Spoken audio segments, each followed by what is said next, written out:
Today we are going to go over the best defensive abilities to use at each position on the defensive side of the ball. Now, last week we did an offensive ability tier list, kind of like the best abilities for each position. So now we're going to do that for the defensive side of the ball. Before we jump into the video, as you guys know, we are on the road to 1,000 subscribers. So if you're not already subscribed, go ahead and hit that subscribe button. As I always say, every subscriber counts on that goal to 1,000. Now let's jump right into the video. Starting right on the defensive side of the ball, we're going to jump right to linebackers. This is going to apply for Mike linebackers, Sam linebackers, Will linebackers, and this is going to be when they are in coverage. If they're in pass rush, we'll go over that. That's a bit different, but if you're using a guy or they're in coverage of any sort, I think the best ability at number one is going to be lurk artist. Now, if they're in the middle of the field or anywhere in that linebacker area, the next best ability is going to be mid-zone KO or flat zone KO. Now, I don't know if this Cam Newton actually gets mid-zone right there. Mid-zone KO is going to be the best ability for your linebackers or flat zone. I wouldn't necessarily use deep in or deep out because they're not really going to be in those deep blue zones. Mid-zone is easily the best defensive ability for knockouts in the game right now, just because it's widespread area of knockouts. It's on the sideline. It's in the middle of the field, right in that 20-yard range. So it's very important. But I'd say most important right now is going to be lurk artist because it's very cheap and we don't have a ton of AP discounts on defense right now. Now, if they're going to be pass rushing off the edge, some of these guys at the linebacker position, I would say, just like any other defensive line ability, it's going to be double or nothing. If you like something like edge threat, you can certainly go ahead and do that, but double or nothing is going to be the best pass rush ability for these linebackers on the defensive side of the ball.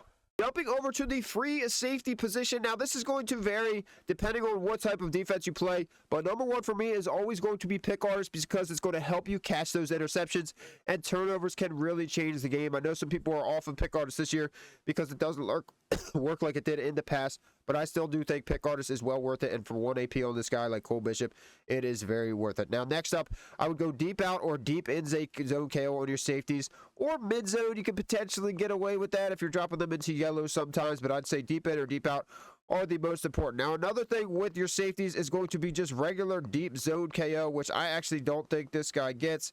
That would be right here. Deep zone KO is going to be the best ability for your safeties outside of pick artist because it's going to give you both deep in and deep out in one KO. And as you see, he needs 97 coverage for that, and he does not get that. So not many people get discounted deep zone KO, but that's going to be free safety, and it's basically going to be the same for strong safety. Now, if you put your strong safety into a yellow a lot of the time, I would recommend mid-zone KO instead of deep in or deep out, but right now you can see I have deep out and pick artist on this Taylor Mays. I'm not telling you something that I would not do, guys.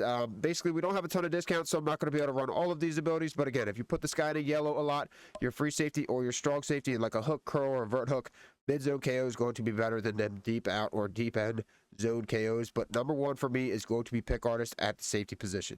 Now, when it comes to the best abilities on your cornerbacks, this really is going to depend on where you play them on your field. Obviously, number one, again, is going to be pick artist for me, but we don't have pick artists on any of these guys, and we'll show you why later. If you put your corner in a deep blue a lot, it's going to be deep out zone KO. If you have them in the middle or in the flat zone KO or mid zone KO is going to be better, and then pick artist. So you really just have to pick and choose your knockouts here. So when we get discounts, for example, if I have T.O. and Jalen Johnson on the outside, I would probably do deep out zone KO and pick artist. And then Trayvon Diggs and Christian Bradford are mainly in the slot or on the inside. They're either going to get flat zone or mid zone along with pick artists. So you really need to know where you have your corners on the field, your slot corner, your outside corners, and then decide what knockouts you want to put on them along with pick artists. Again, we don't get a ton of discounts right now, so I really don't have abilities on this guys. Jalen Johnson gets pick artist, so we have that on him. But other than that, no abilities on our corners right now because of the abilities that we have on our defensive line, which we're going to get to next. So when it comes to defense right now, defensive line is going to be the most important part because not many offensive line abilities are being used, and this double or nothing ability that we use on all of our defensive line is going to be the best ability in the game. You really do not need anything other than this right now, and it's mostly 3 AP on everybody, so you don't need specific cards to get this ability. As you can see, I have 4 double or nothings on my defensive line. Greg Russo, Tommy Harris, Kyle Williams, and Javon Curse. And my defensive tackles aren't the best cards in the game, but they are getting it done because they have that double or nothing ability. If you have not tried this, you need to add it to your defensive line. It doesn't matter. Sacrifice your knockouts because these guys will get sheds and get a lot of sacks and cause instant pressure on the quarterbacks randomly throughout the game. And that's the best thing about this ability. It's insane how good it is. I don't know if it'll get nerfed eventually by offensive line abilities with double or nothing being so good, but right now nobody's running offensive line abilities because it costs so much AP and you need to use your AP on your quarterback. So that's why these double or nothing abilities on your defensive line are so valuable right now. I did want to mention in this video that we do have kicker abilities. I don't know if that should be part of the offense or defense, but kicker ability is really up to you. I like the slower kick meter, but if you're used to getting ice kicked, I would recommend running the iced kicker, immune to the ice kicker effect ability. It's all 3 AP. It's really just basically any decent kicker that you have, you can run 3 AP on them. So just run whatever works best for you there. And then your user, I would just recommend pick artist or lurk artist on your user on the defensive side of the ball. Right here on this Brandon Jones, I have pick or lurk artist, and then on my Cam Newton, I have lurk artist as well, as I showed you earlier. So any lurk artist or pick artist on your user is most important. I use both these guys, so that's why I spend the AP on them. And then mid-zone KO if you have the chance to do that if you play zone. Obviously, all the knockouts I went over in this video, I completely forgot, are the zone knockout abilities. If you're playing man, you can obviously run the man knockouts. I don't even know if they're good this year. You get a lot of man knockouts without them. So I'm just basing it on what I run, but the man knockouts, it would basically be the same thing. Medium route KO, deep route KO, things like that. Just run it based on where your players are on the field on your defense.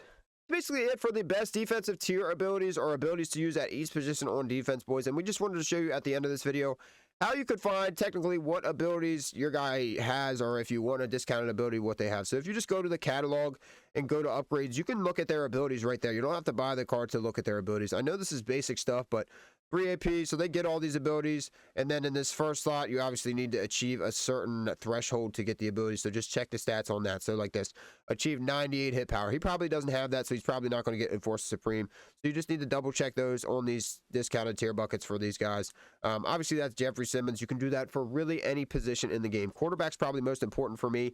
When a new quarterback comes out, you want to see if they get something discounted like a gunslinger or a master tack, something like that based on their stats. So if you go here and you look, okay, set feet lead, 10 AP, 97 throw power. He has 96 throw power. So EA does that on purpose, so he does not get this set feet lead discounted right now. As we go throughout the game, there's going to be more discounts and things like that on these cards, and these are obviously the best cards in the game as you scroll down the list. Like this Bo Nix right here. I know that he gets discounted Gunslinger, and before I bought him, I knew that. So if you go here, he gets Gunslinger for 7 here, but you come down here and he gets Gunslinger for 6 AP for 95 throw power. He has 95 throw power. You know he gets that ability. So that's kind of the best thing I use when looking at abilities to buy new cards for my team, defense or offense. Again, we did the offensive ability tier list last week in our video, and this week was the defensive tier ability list. But that's basically going to be it for today, boys. Again, we are on the road to 1,000 subscribers. This is very important to me. If you're at this point in the video and you're not subscribed, go ahead and hit that subscribe button. When we do hit 1,000 subscribers, we are going to do a giveaway of some sort. It might be a gift card. It might be some merchandise from your favorite football team. We'll decide that when we get there. But it's going to be a massive accomplishment that I've had, or just goal that I've had for the past couple years of starting this journey in YouTube and streaming and Twitter and all that. So again, hit that subscribe button, hit that like button. Let me know in the comments if you enjoyed this video or any of the other videos, and we'll catch you in the next one.